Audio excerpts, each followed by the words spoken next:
Mia had always been drawn to the eerie silence of her old apartment, a place whispered to be haunted. The building stood still, shadows pooling in the corners, and the faint creak of floorboards the only sound to break the heavy quiet. After a weekend alone, Mia vanished without a trace. The only lead? A corrupted security footage file labeled Signal 314. The footage begins with Mia standing motionless at her apartment door, her eyes fixed on something beyond the frame, listening intently to a sound only she seems to hear. Behind her, a shadow flickers and glitches, an unnatural distortion that pulses like a heartbeat. The hallway lights flicker erratically, casting long, twitching shadows that seem to breathe. And then, silence. The kind of silence that presses on your chest, waiting for something to break it. Mia's story is just beginning. The corrupted footage continues, but Mia is no longer there. The camera glitches violently, then stabilizes, revealing an empty hallway. Her phone screen cracks again, this time displaying messages she never sent. Words typed in a voice not her own. A voice soft, familiar but twisted. "Open the door," it whispers, coaxing her like a nightmare disguised as comfort. The hallway lights pulse erratically, syncing with a low mechanical hum that vibrates through the walls. Shadows twitch and stretch, as if alive. And then, her reflection in the mirror distorts, lips moving in silent screams, eyes wide with terror. The corrupted feed watches, waiting for you. Will you answer the call? The hallway is no longer empty. Shadows move on their own, crawling along the walls, stretching, reaching, as if searching for something lost. A cold, rotten wind slithers through the cracks, carrying with it the faint echo of Mia's voice, crying for help, but always just out of reach. Suddenly the lights snap off. For a heartbeat, there is only blackness. Then, one by one, the lights flicker back each time. The shadows are closer, thicker, their shapes almost human. The phone on the floor vibrates violently, its cracked screen pulsing with static. A message appears. "I see you." The mirror at the end of the hallway warps and bulges, as if something inside is trying to push through. A pale hand slaps against the glass, followed by a twisted, grinning face. The reflection's mouth moves in a silent scream, eyes locked on the viewer.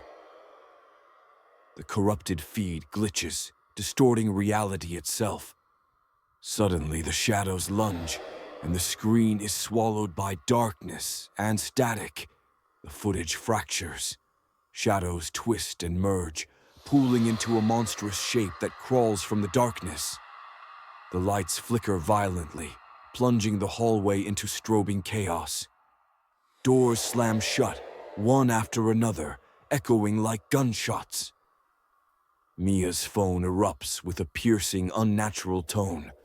The screen fills with distorted, screaming faces and cryptic warnings. She tries to run, but the entity is everywhere, in the mirrors, behind every door, even in the static crawling across the screen. The monster's form flickers in and out of view. A hand with too many fingers, a mouth that stretches impossibly wide, eyes burning with cold, digital light. Suddenly, the entity lunges. The footage glitches and stutters, reality itself tearing apart. Mia's scream is cut off by a burst of static. The screen freezes on a distorted, monstrous face. Then everything goes black. The footage slows, flickering with static, as if the entity itself is watching. Mia's trembling hands search through old boxes, dust swirling in the stale air. She finds a battered diary, its pages yellowed and brittle. Cryptic symbols are scrawled between frantic, desperate entries. The words twist and blur, sentences repeating themselves, warnings hidden in the margins. The apartment's history seeps through the ink stories of loss, of vanished tenants, of shadows that never left. Mia's phone buzzes again, displaying a message she never wrote. "You're not alone." The lights flicker, and the entity's presence thickens, trying to erase the clues as quickly as Mia uncovers them. Symbols on the walls glow faintly, pulsing with a sickly light. Mia's breath quickens as she realizes the truth. The haunting is a cycle, and she is only the latest chapter. The footage spirals out of control, walls twist and buckle, the hallway stretching and shrinking with every flicker of light. Mia runs, her breath ragged, but the entity is everywhere, its voice echoing from the static, its shadow crawling along the ceiling. The monster's form glitches in and out of existence, sometimes a mass of shadows, sometimes a screaming face, sometimes nothing but burning eyes in the dark. Doors slam, windows shatter, the air pulses with a deafening mechanical hum. Mia stumbles, falling to her knees as the floor ripples beneath her. The corrupted feed fractures, splitting reality into shards of nightmare and memory. The entity lunges, its scream merging with the static, filling the world with chaos. For a moment, everything freezes. Mia's eyes meet the monster's, her reflection staring back from the abyss. Then, with a final, violent glitch, the screen goes black. The static fades, but the screen never returns to normal. Mia's face lingers, frozen in terror, her eyes flickering with digital static.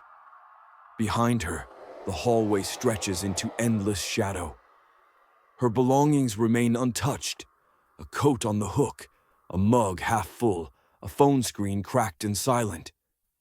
The corrupted footage stutters one final time. Mia's image dissolves, piece by piece, swallowed by the darkness.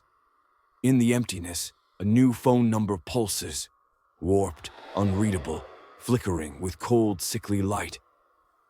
The apartment sits in silence, no footsteps, no voice, no sign of Mia, only the echo of her last breath trapped in the static. For a heartbeat, the world holds its breath. Then, from the endless static, a whisper calls out closer, colder than before. "Will you answer?" The screen fades to black. Only the hum of static remains. Mia was never found. Some say, if you listen closely, you can still hear her calling, lost between the static and the dark.